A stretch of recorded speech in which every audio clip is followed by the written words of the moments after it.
નમસ્કાર મારા વાલા બાળકો, સ્વાગત છે આપનું મનપસંદ યુટ્યુબ ચેનલ ઓશિયન કોચિંગ ક્લાસીસના ડિજિટલ પ્લેટફોર્મ પર. બાળકો, આપણને ખ્યાલ છે કે આપણે એનએમએમએસ અને જ્ઞાન સાધનામાં જે સેટ વિભાગ છે તેમાં ગણિત, વિજ્ઞાન અને સામાજિક વિજ્ઞાનના પ્રશ્નો 90 માર્કના પૂછાતા હોય છે.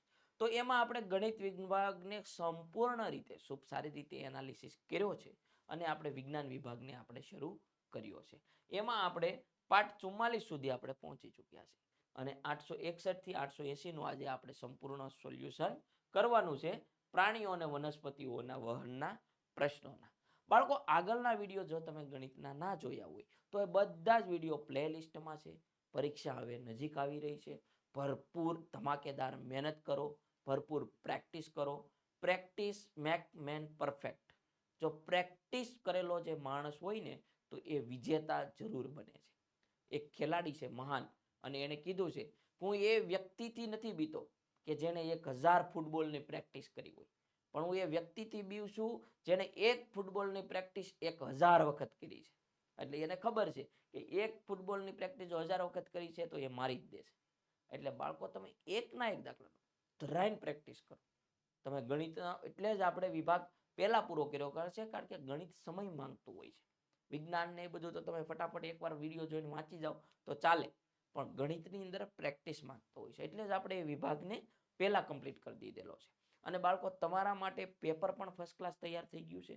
હવે એ પેપર પણ હું તમને આપીશ અને એમાં ખૂબ મસ્ત રીતે એનાલિસિસ કરવાનો પ્રયત્ન કર્યો છે અને એવા એવા પ્રશ્નોને આપણે સિલેક્ટ કર્યા છે જેથી તમને પરીક્ષામાં ખૂબ ઉપયોગી સાબિત થાય.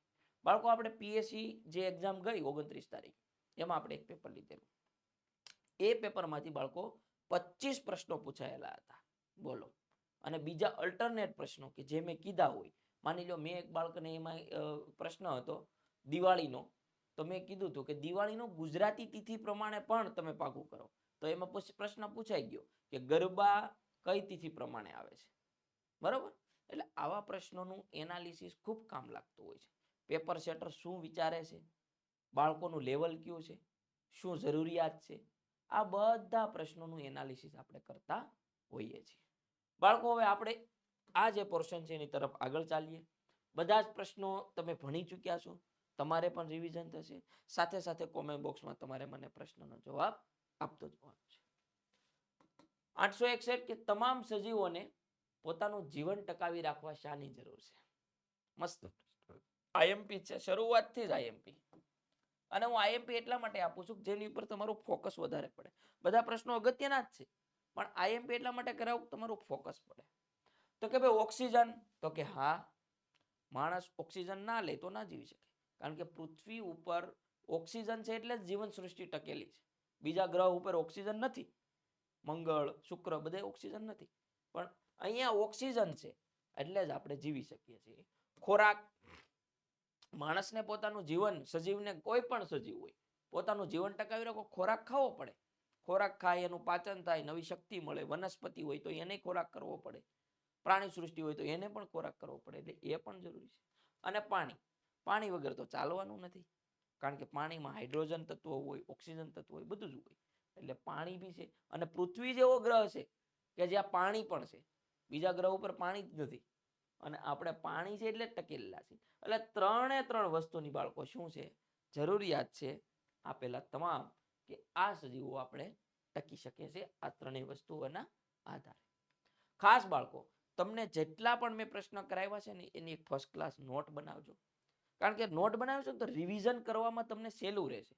તમે એકવાર વિડીયો જોયો, ફર્સ્ટ ક્લાસ નોટ બનાવી, તો એનું વારંવાર તમને પ્રેક્ટિસ કરવામાં નોટ હોય તો ફટાફટ નજર પડે અને જોઈ શકાય. બરાબર?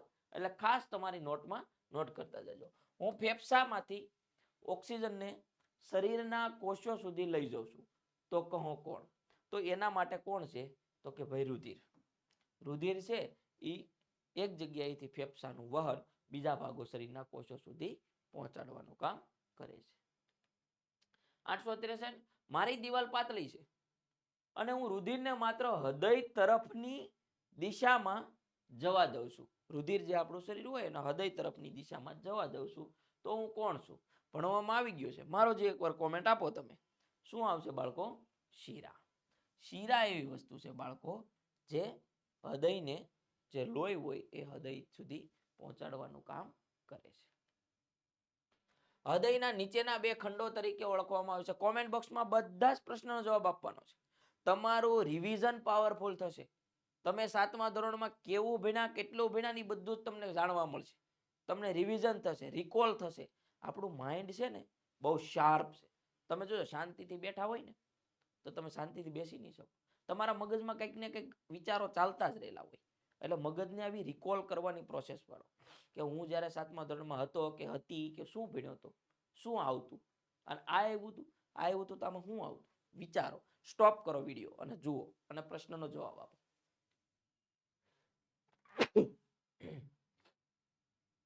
શું આવશે બાળકો? કે હૃદયના બે ખંડો, તો એને શું કહેવાય બાળકો? ક્ષેપકો. જમણું ક્ષેપક અને ડાબુ ક્ષેપક. આવું આવતું ને, બરાબર? તો એને શું કહેવાય બાળકો? ક્ષેપકો. અને બાળકો આપણું મગજ છે ને એને સતત વિચારશીલ રાખજો. કારણ કે જો નદીમાં પાણી ખળખળ ખળખળ વહેતું હોય ને તો કેવું મસ્ત અને મીઠું લાગે. એમ લાગે આપણે નાહી લઈએ, પી લઈએ. હવે જો એક કુંડમાં હોય ચારે બાજુ બંધિયાર જગ્યામાં પાણી, તો એમાં લીલ થાય, કચરો થાય, કાદવ થાય, કીચડ થાય, મચ્છર થાય. એ પાણી ગમે ના ગમે. એટલે મન સતત ખળખળ ખળખળ વહેતું છે. એટલે એને પ્રેક્ટિસમાં લાવો, રિકોલ પ્રોસેસમાં લાવો. એટલે આ બધી વસ્તુ તમારા માટે ઈઝી બની જશે. ઉનાળાના દિવસોમાં તમારા કપડા પર સફેદ ધબ્બા જોવા મળે છે. તો આ ધબ્બા શાના છે? તો એ ધબ્બા શાના છે બાળકો? પરસેવાના. આપણને પરસેવો થાય ને એના થાય. રુધિરનો પ્રવાહ ઝડપથી અને વધુ દબાણે શામાં જોવા મળે છે? તો એ ધમનીમાં. ધમની જે આપણી છે ને એમાં સતત પમ્પિંગના કારણે રુધિરના પ્રવાહનું શું હોય? વધારે પડતી ઝડપ અને દબાણ જોવા મળે છે. હૃદયના ઉપરના બે ખંડોને ખાલી જગ્યા તરીકે ઓળખવામાં આવે છે. એને શું કહેવાય? કર્ણકો. બરાબર? હૃદયના જે ઉપરના જે ખંડો હોય એને શું કહેવાય બાળકો? કર્ણકો કહેવાય. કોષો દ્વારા જે નકામા પદાર્થો ઉત્પન્ન થાય છે તો તેને શરીરમાંથી નિકાલ કરવાની પ્રક્રિયાને શું કહે છે? Most IMP. મસ્ત સવાલ છે. તો એને શું કહેવાય બાળકો? ઉત્સર્જન. નવામાં શું હોય? વનસ્પતિ હોય, બધા સજીવો હોય, ઉત્સર્જનની ક્રિયા દ્વારા પોતાનો નકામો જે કચરો હોય એ કાઢે. આપણે પેશાબ છે, પેશાબ દ્વારા આપણું જે કાંઈ કચરો હોય આપણે બહાર કાઢીએ. પરસેવો છે, બરાબર? આ બધા દ્વારા આપણે ઉત્સર્જન કર્યું કહેવાય. નીચે આપેલ પૈકી કયા અંગમાં ઉપયોગથી પદાર્થોનું રુધિરમાં ફરી શોષણ થાય છે? તો બાળકો મૂત્રપિંડ. મૂત્રપિંડમાં રુધિરનું શું થાય બાળકો? ફરી શોષણ થાય. બહુ અગત્યના પ્રશ્નો છે બાળકો, ખાસ નોટ કરજો, ખાસ એની ઉપર ટેલી કરીને વાત કરજો. ઉત્સર્જનની ક્રિયા સાથે સંકળાયેલ વિવિધ ભાગો મળીને શેની રચના કરે છે? તો શેની કરે બાળકો? ઉત્સર્જન તંત્રની. જે શ્વસન સાથે જોડાયેલા હોય તો શ્વસન તંત્ર, રુધિર સાથે જોડાયેલા તો રુધિર તંત્ર, ઉત્સર્જન સાથે જોડાયેલા હોય તો ઉત્સર્જન તંત્ર. બરાબર? જો બાળકો, આ અવારનવાર હું તમને બધા વિડીયોમાં કહું છું અને એટલા માટે કહું છું, આટલી બધી મેં પરીક્ષાઓ આપી છે, મને ખ્યાલ છે. ગણિત છે ને, મેટ વિભાગ એ બધી જ પરીક્ષાઓમાં ખૂબ રોલ ભજવતો હોય છે. માની લો કે તમારે, મેં ઘણી વાર ઉદાહરણ આપ્યું છે કે 35 × 35 કરવા છે ને આમાં તમને સમય લાગી જતો હોય છે. પણ આની શોર્ટકટ ટ્રીક તમારી પાસે હોય ને, 35 નો વર્ગ, આ 35 નો વર્ગ છે, 35 × 35, તો 25 સીધા 25 મૂકી દો, 5 નો વર્ગ, અને આ જે સંખ્યા છે એની આગળની સંખ્યા સાથે ગુણાકાર કરો. આ આવી ગયો વર્ગ. લ્યો, આમાં ગુણાકાર કરવાની જરૂરિયાત પડી તમારે? ના પડી. એટલે આને કહેવાય શોર્ટકટ ટ્રીક. બરાબર? એટલે આ સમયની તમારી બચત કરે. અને મેટ વિભાગ 90 માર્કનો છે બાળકો, એટલે તમારું 50% કામ મેટ વિભાગનું છે. એટલે તમારો 50% સમય, અડધો સમય મેટ વિભાગ માગે છે. તો એ સમય 50% માગે એટલે અડધો માગે એવું જરૂરી નથી, વધારે પણ લઈ લે. તો એ વધારે ના લે એટલા માટે આ વસ્તુની આપણે શરૂઆત છે અને આ વસ્તુ તૈયાર કરાવી છે. અને ફક્ત ને ફક્ત નજીવી કિંમતમાં તમામ બાળકોને પરવડે. 60 રૂપિયા એટલે કંઈ જ નથી બાળકો. તમારી સ્કોલરશીપના લેવલમાં તમને ભણતરમાં છેક સુધી ઉપયોગી થાય. તમે જ્યાં સુધી ભણો જીવનમાં ત્યાં સુધી બધે સુધી આ શોર્ટકટ ટ્રીકો તમારી ઉપયોગી સાબિત થાય. તમારા મિત્ર વર્ગોમાં ભાઈ બહેનને બધાને ઉપયોગી સાબિત થશે. એટલે આ ખાસ વસાવજો. આ નંબર ઉપર હું અવારનવાર કહું છું, કોન્ટેક્ટ કરીને મેળવી લેજો. ખૂબ ઉપયોગી સાબિત થશે. તમામ વસ્તુઓનું આની અંદર એનાલિસિસ કરી લીધું છે. કોઈ ટોપિક આપણે બાકી નથી રાખ્યો, એવું આપણે આમાં એનાલિસિસ કરેલું છે. આપણે આપણા સેશનમાં આવીએ કે વનસ્પતિ જમીનમાંથી શાનું શોષણ કરે છે. આપણે જે આગળનો વિડીયો જે વનસ્પતિ વાળાનો જોયો હોય જે બાળકો, એને ખ્યાલ છે શેનું શોષણ કરે છે બાળકો? ખનિજ તત્વો અને પાણી. વનસ્પતિના મૂળ દ્વારા પાણી લે અને ખનિજ તત્વો જે પોટેશિયમ, ફોસ્ફરસ, એ બધા ખનિજ તત્વો છે એ લે. વનસ્પતિ જમીનમાંથી પાણી અને ખનિજ તત્વોનું શોષણ કરી ક્યાં પહોંચાડે છે? તો એ ક્યાં પહોંચાડે બાળકો? પોતાના પર્ણમાં. કારણ કે પર્ણમાં ખનિજને બધું પહોંચાડે તો પ્રકાશ સંશ્લેષણની ક્રિયા દ્વારા એ પછી શું કરે? પોતાનો ખોરાક તૈયાર કરે. પાણી અને ખનિજ ક્ષારના શોષણ માટે મૂળની સપાટીમાં વધારો કોણ કરે છે? તો એને કહેવાય બાળકો મૂળ રોમ. શું કહેવાય? મૂળ રોમ. આવી રીતે મૂળ હોય ને, એમાં પણ આવી રીતે રોમ આવેલા હોય. આવી રીતે રોમ આવેલા હોય અને એમાં એની સપાટીમાં શું કરે? વધારો કરે. બરોબર બાળકો? સજીવોમાં કોષોનો સમૂહ ચોક્કસ પ્રકારના કાર્ય કરવા માટે એકઠા થાય છે તો તેને શું કહે છે? તો એને બાળકો કહે છે પેશી. સજીવોનો સમૂહ હોય, પેલા કોષ, પાયાનો એકમ કોણ છે? તો કે કોષ છે. એ સૌથી નીચે છે. પછી આ ઝાઝા બધા કોષો ભેગા થાય અને જે તૈયાર કરે એને કહેવાય પેશી. આપણું જે હાથનું જે અંગ છે એને કહેવાય પેશી. કારણ કે અંગમાં ઘણા બધા કોષો આપણા રહેલા છે. એક સાથે ઘણા બધા કોષો ભેગા થયેલા હોય એને કહેવાય પેશી. શરીરમાં પ્રવેશતા જંતુઓ સામે કયા પ્રકારના કણો લડે છે? આ પ્રશ્નનો જવાબ તો બાળકો તમને આવડવો જ જોઈએ. કારણ કે આ એક જીવન ઉપયોગી પ્રશ્ન છે, વ્યવહારિક ઉપયોગ છે અને આ પ્રશ્ન ખૂબ સારો છે, પ્રેક્ટિસેબલ પ્રશ્ન છે, મોસ્ટ આઈએમપી કેટેગરીમાં છે. મસ્ત પ્રશ્ન છે અને આ પ્રશ્ન જો કોમેન્ટ બોક્સમાં બધાએ મને આપવાનો છે. સાચો પડે ખોટો પડે તો પણ આપવાનો છે. કે શરીરમાં પ્રવેશતા જંતુઓ સામે કયા કણો લડે છે? તો કે બાળકો શ્વેત કણો જે છે આપણા શરીરમાં આપણા કોષો સામે લડે છે. આર્મી કહેવાય અને આર્મી જે ફાયર કરે, લડે કોષો સામે. વનસ્પતિમાં બિન વપરાયેલા પાણીનો નિકાલ થવાની ક્રિયાને શું કહે છે? એને કહે છે બાષ્પોત્સર્જન.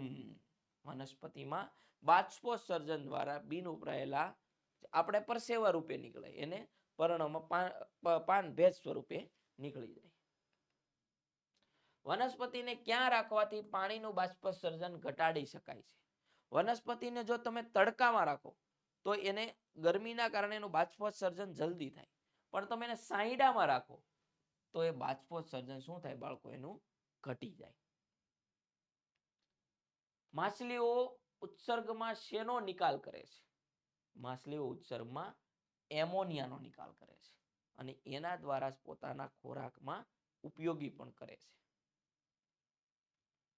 વૃક્ષના પાનમાં રહેલા છિદ્રોને શું કહે છે? અવારનવાર પ્રશ્ન આવેલો છે અને આ પ્રશ્ન તમારે કોમેન્ટ બોક્સમાં આપવાનો છે બધાએ. શું આવે બાળકો? પર્ણરંધ્ર.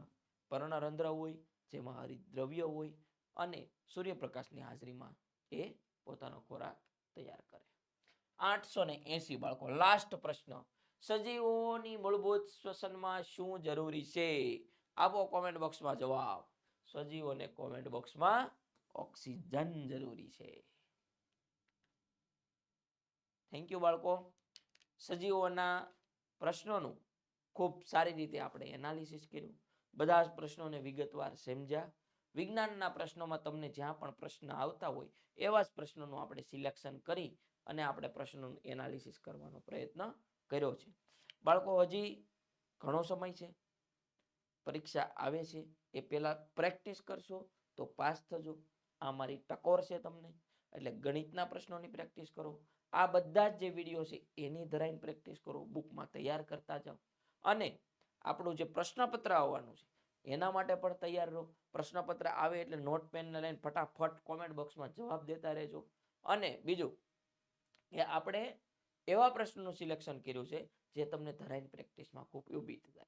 તમારા ભાઈ બહેન, તમારી સાથે ભણતા મિત્ર સર્કલ બધા જને વિડીયો બતાવો, શેર કરાવો અને તમે જ્વલંત સફળતા મેળવો અને આવનારા વિડીયો માટે જોડાયેલા રહેજો. બરોબર? તો મળીશું એક નવા સેશન સાથે. અસ્તુ. જય હિન્દ, જય ભારત.